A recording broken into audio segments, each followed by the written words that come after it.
আজ সকালে টিফিনে করেছিলাম সাবু মাখা। আর এই সাবুটাকে প্রথমে আমি সকালবেলা ঘুম থেকে উঠেই ভিজিয়ে দিয়েছি। তো ভিজিয়ে দেওয়ার পর বেশ ভালোই কিন্তু বড় বড় হয়ে গেছে। আর এটা আমি বড় দানা সাবু নিয়েছি। তো প্রথমেই আমি দিয়ে দিলাম কিছুটা বাতাসা।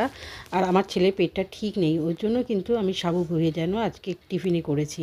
তারপরে দিয়ে দিলাম কলা, আর দিয়ে দিলাম কতগুলো পেস্তা বাদাম। পেস্তা বাদামগুলো আমি ছাড়িয়ে রেখেছিলাম। আর দিয়ে দিচ্ছি খেজুর, আর দিলাম কিশমিশ। তো এই সবগুলো মিলিয়ে এবার ভালো করে মেখে নেব। আর আমার পরিবারের সকলেই কিন্তু এই সাবু মাখা খেতে ভালোবাসে।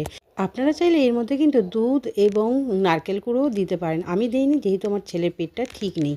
তো দেখুন সাবু মাখা কিন্তু একদম রেডি। তো চলুন এবার বাটি করে আমার ছেলেকে আমি দিয়ে দিই। তো মেয়ে এখনও আসেনি। তো মাঝে সাঝে কিন্তু আপনারাও এইরকমভাবে সাবু মেখে খেতেই পারেন, দারুণ লাগবে কিন্তু। তো এবার দেখুন আমার ছেলে খাচ্ছে। হ্যালো।